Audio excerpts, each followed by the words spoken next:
Ay, kaya yung mga tumatawid doon sa kabila, doon muna sila dumadaan, oh. Yan yung dinadaanan muna nila. Delikado dito pag lumaki yung tubig. O kaya ayan yung sasakyan, oh. Grabe. Talagang inaanod sila dyan, oh.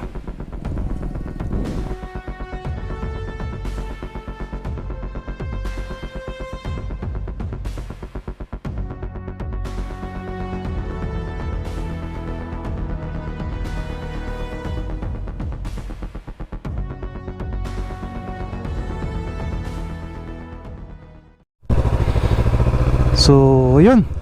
Andito pa lang tayo sa bungad mga Lodski, sa Tagaytay Talisay Road. Pero ito na yung nakikita natin dito, yung mga lupa na nagsilaglagan galing sa itaas, o itong nagka-landslide. Although ngayon ay pasabol na itong kalsada na ito simula nung nagkakaroon ng clearing operation dito pagkatapos na salanta ng Typhoon Christine. Kita nyo naman, oh, kung gaano kadelikado yung lugar nila dito.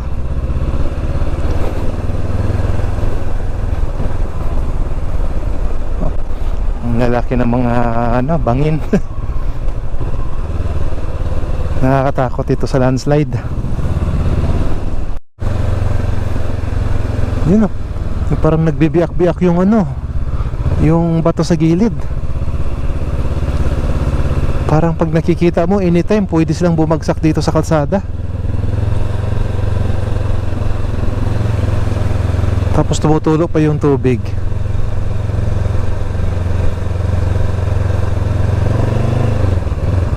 Delikado. May bahay pa pala dito sa baba, oh. Grabe dito, oh. Nagsilaglagan na yung mga puno ng kahoy mula doon sa itaas. Pati dun sa itaas mga Lodski, oh. Kitang kita doon yung yung mga pinanggalingan ng mga lupa na nandito na sa kalsada. Talagang galing siya sa itaas ng bundok. Madulas dito.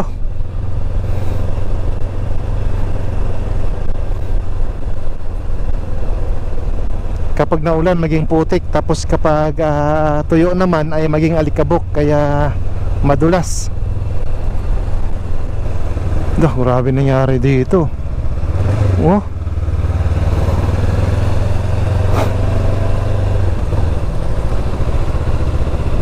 Paunahin natin yung nasa ating likuran.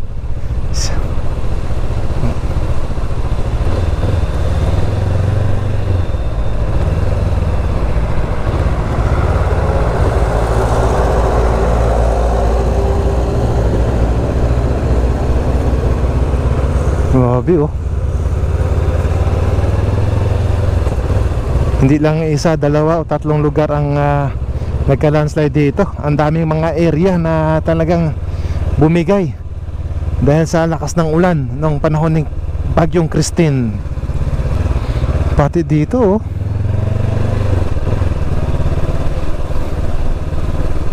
Nagsilaglagan, nagsibagsakan yung mga lupa galing sa itaas.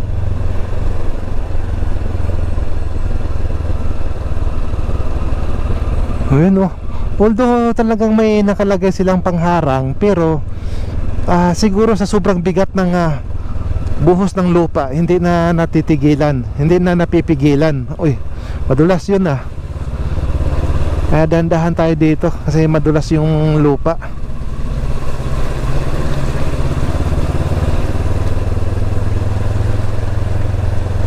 Delikado to pag may susunod na malakas na ulan. May posibilidad na babagsak sila ulit.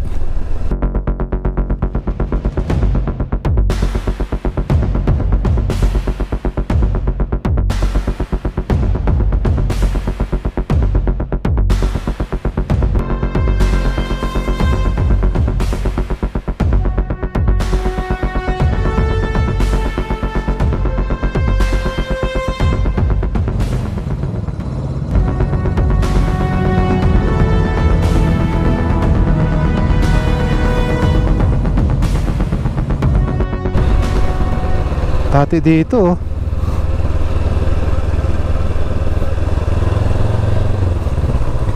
Dandahan tayo. Wala, puro na lupa dito. Ayan oh. Tinatambak na lang nila sa gilid para lang may madadaanan yung mga sasakyan na dumadaan dito. Pulang-pula pa naman yung mga lupa. Yun oh. Lo. Yun oh, grabe oh. Grabe yung pinanggalingan dyan sa itaas. Grabe. Sobrang napakadelikado dito.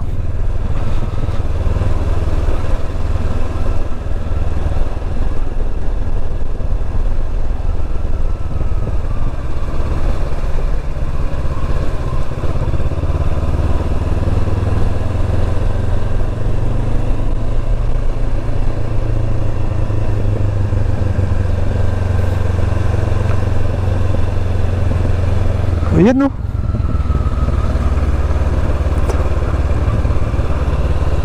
Grabe naman. Kaya pala talagang sapul ng mga sapul sa landslide yung mga lugar sa ibaba, yung Laurel at saka yung Talisay. Pati doon sa may Agoncillo, talagang sapul sila sa landslide.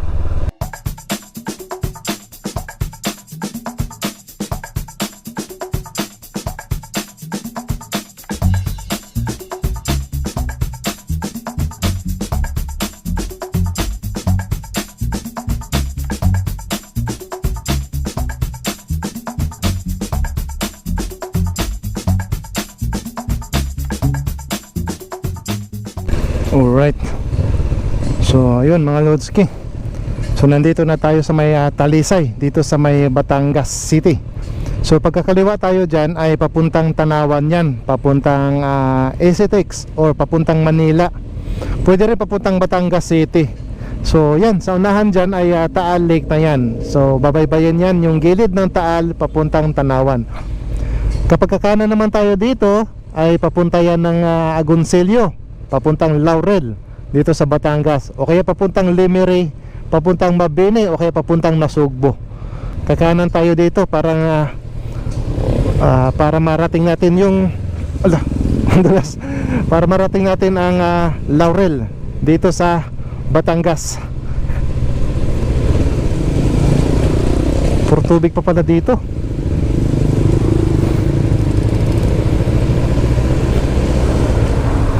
Kaya pala talagang Talisay at saka Laurel yung napuruhan ng landslide mga Lodski, kasi ito yung pinaka nasa ibaba ng kabundukan kapag galing tayo ng Tagaytay. Hindi, grabe oh. Yun oh.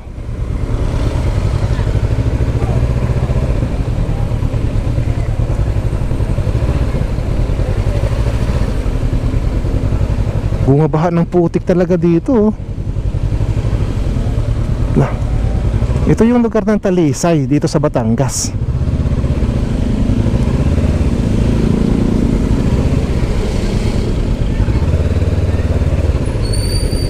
No, grabe oh.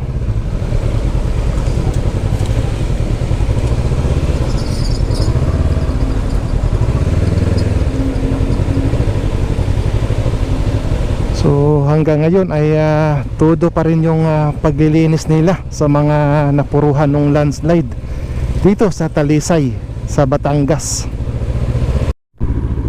So yun, nandito tayo sa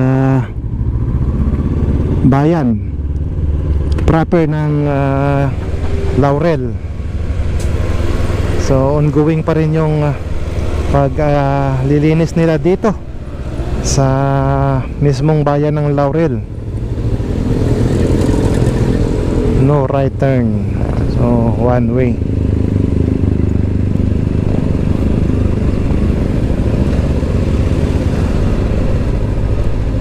Oh, grabe yung dito.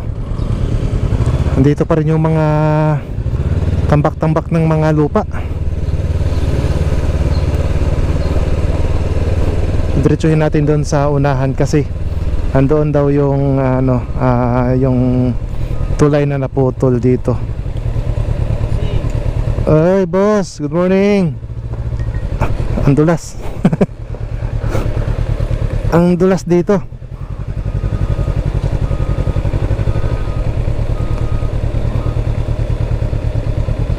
Ang dulas dito. Pulang-pula kasi yung lupa. Kaya pagbasa, madulas. Kapag tuyo naman, sobrang alikabok.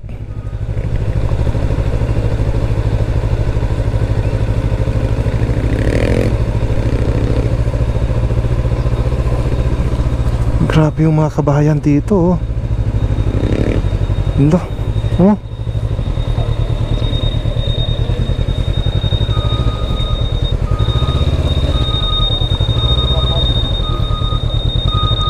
Grabe yung nangyari dyan, oh.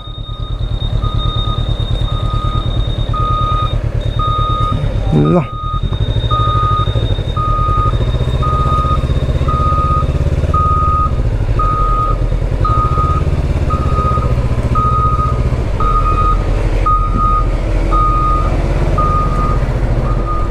Yan, oh. Ito yung tulay na sinasabi nilang naputol, oh. Ayan, oh. Ito nga. Baba tayo. Ayan, oh. Putik pala dito. Yun, oh.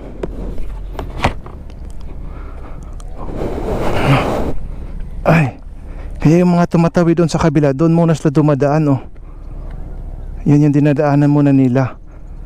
Delikado dito pag lumaki yung tubig. O kaya ayan yung sasakyan, oh. Grabe. Talagang inaanod sila dyan, oh.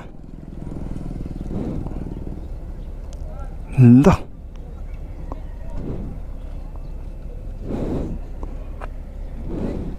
Grabe.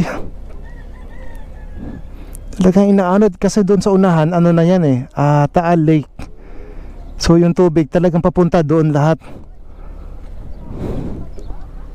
Grabe. Ang laki pala talaga nitong ilog na to.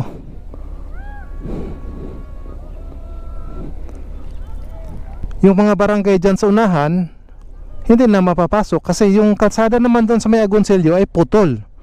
Tapos dito naman ang tulay dito sa Laurel, putol din. So yung mga barangay dyan sa una-unahan, maliban na kung may mga ibang kalsada doon, ay pwede yun maging access. So sa ngayon wala pa silang wala pa silang access dyan. Lahat mga nandyan hindi pwede makatawid dito yung mga sasakyan nila.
Dito po yung mga motor nila na nakatira doon sa kabilang barangay. Dito nila iniiwan. Tapos kung makikita nyo dyan, mga bahay-bahay dyan sa gilid ng ilog ay talagang lubog sa putik, lubog sa lupa. Halos bubong na lang yung mga nakikita. Tapos yan, may isang close van na di ko alam kung paano siya nakarating dyan, pero wala namang kalsada dyan. Siguro galing siya sa itaas tapos inaanod papunta dito sa ibaba. Grabe, nakakalungkot naman ang nangyari dito. Dahan-dahan tayo kasi kanina may bumagsak na dito eh. Sa sobrang dulas ng kalsada.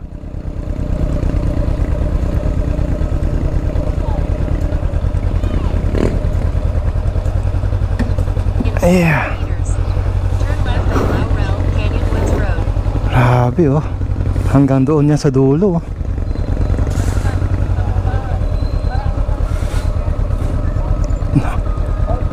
Tingnan mo yung truck oh. Bumaliktad yung truck. Ang laki-laki niya pero talagang bumaliktad siya sa lakas ng agos ng baha.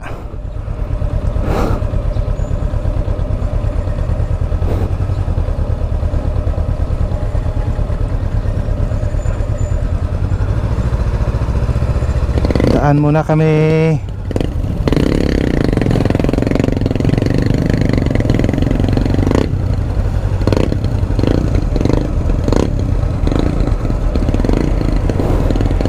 Meron pa daw ibang parte dito sa Laurel na talagang sila yung napuruhan din daw bago itong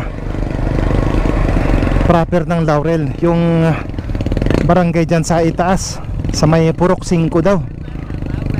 So hindi tayo pwedeng dumaan dito kasi may ginagawa daw doon sa unahan kaya sobrang putik. So doon sa unahan ba siya no? Yung may gasoline station. Sige. Thank you boss, thank you. So dito daw tayo may dinadaanan daw dito ng mga motorista.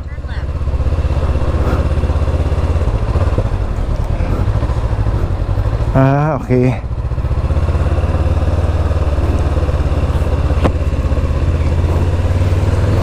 Kasi yung kalsada daw doon ay kiniklearing kaya sobrang maputik at matubig-tubig pa. So yun mga Lodski, may kumausap sa atin doon. Sa ngayon daw hindi daw advisable na papasukin ang mismong loob ng simbahan na bato kasi delikado daw at may mga malalaking bato daw galing sa kabundukan na inoobserbahan ng LGU dito sa Laurel. Kasi anytime daw ay babagsak daw ito. So ang advice nila ngayon ay bawal muna pumasok sa mismong simbahan. Kaya didistansya na lang tayo at kung kaya natin magpapalipad ng drone ay papaliparan na lang natin.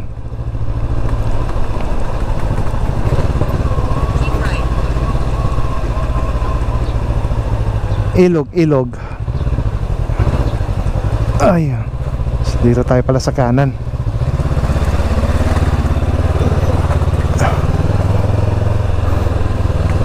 Halos lahat ng lugar pala dito ngayon sa Laurel ay may mga bumabagsak na lupa oh. Diba?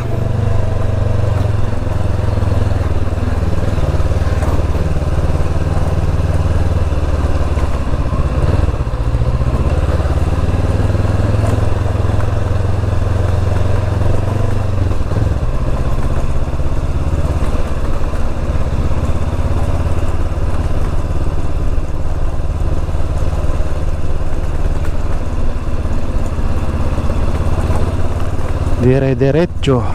Dami pa ng mga kabahayan dito.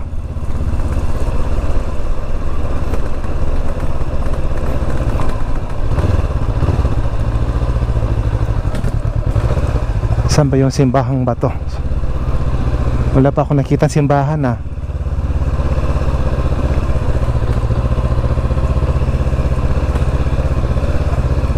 yun. May nakita akong landslide din oh.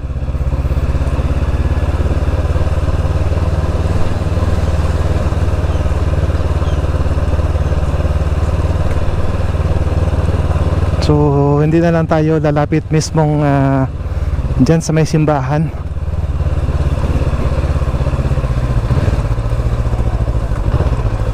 Kasi delikado.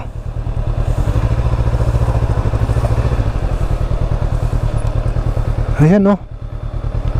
May mga ano, may mga tibak-tibak na mga lupa.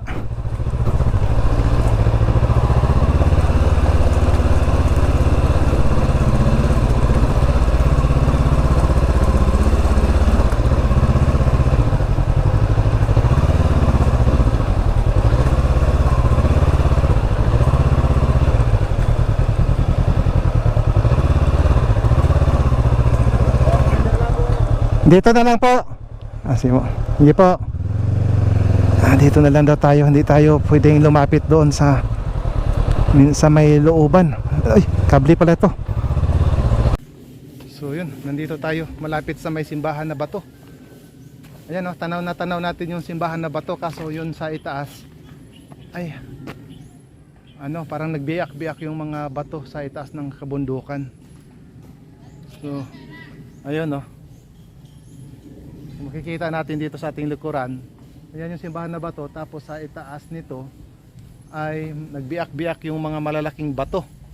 Kaya talagang hindi advisable na pumasok doon mismo sa loob ng simbahan.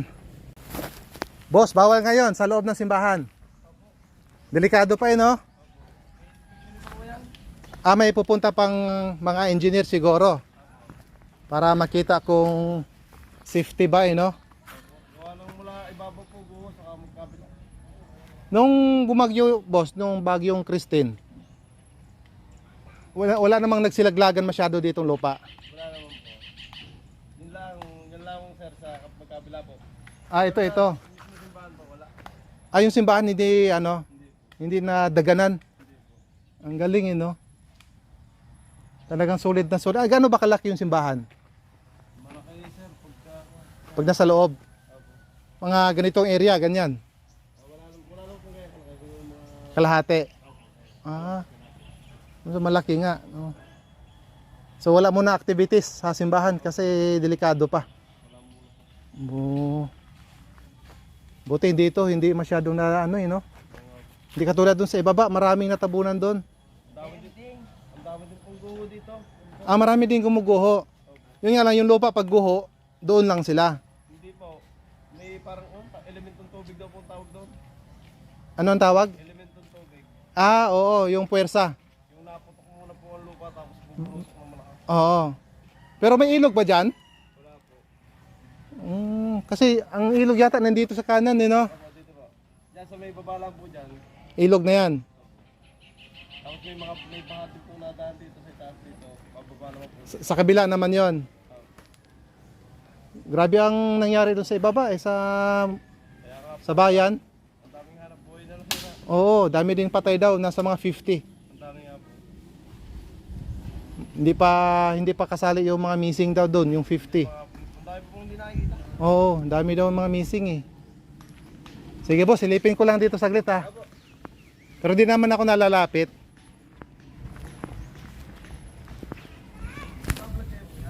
Boss. May sticker ako dito. Sticker.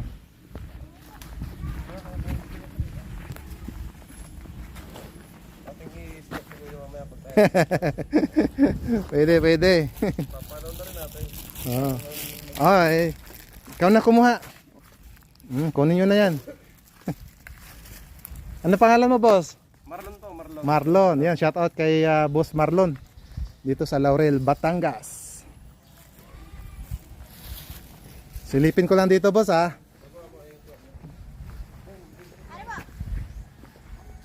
So, dito sa bago magsimbahan ay marami din mga kabahayan. Okay, sa'yo na yan. Sa'yo na yan. Marami akong ganyan. Kaway. So, yan. May mga kabahayan dito, mga Lodski. Magaganda din yung mga bahay dito. Tapos, doon sa unahan, may malaking bahay din doon. Parang 3 bahay.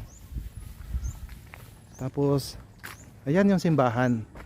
Kaya hindi pinapapasukan dyan sa loob ng simbahan kasi yung mga bato dyan sa itaas, oh. Sa camera hindi masyadong halata na malaki yung bundok dyan, pero napakalaki yung bundok. Ayan. At nung panahon daw ng bagyong Christine ay rumaragasa daw ang puwersa, malaking puwersa ng tubig papunta dito sa ibaba. Yun nga lang, hindi ganun kadaming mga lupa ang inaanod ng tubig kasi more on mga bato-bato siya.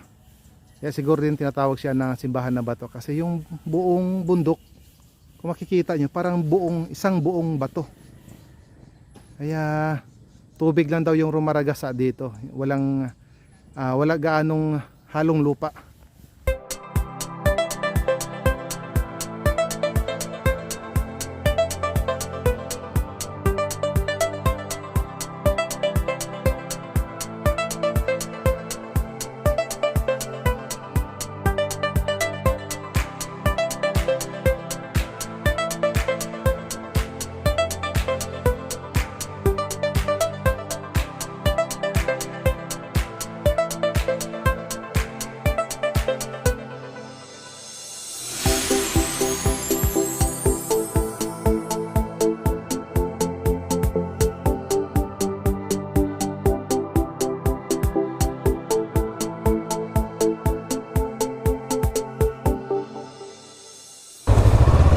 Oy.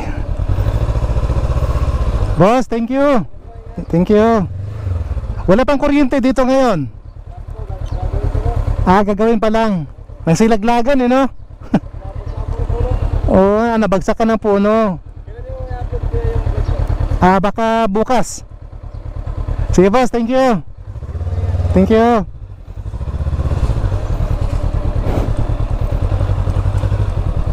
So hanggang ngayon wala pa silang kuryente dito. Yung mga lahat ng kabahayan dito malapit sa simbahang bato kasi nalaglagan ng puno yung kable ng kuryente.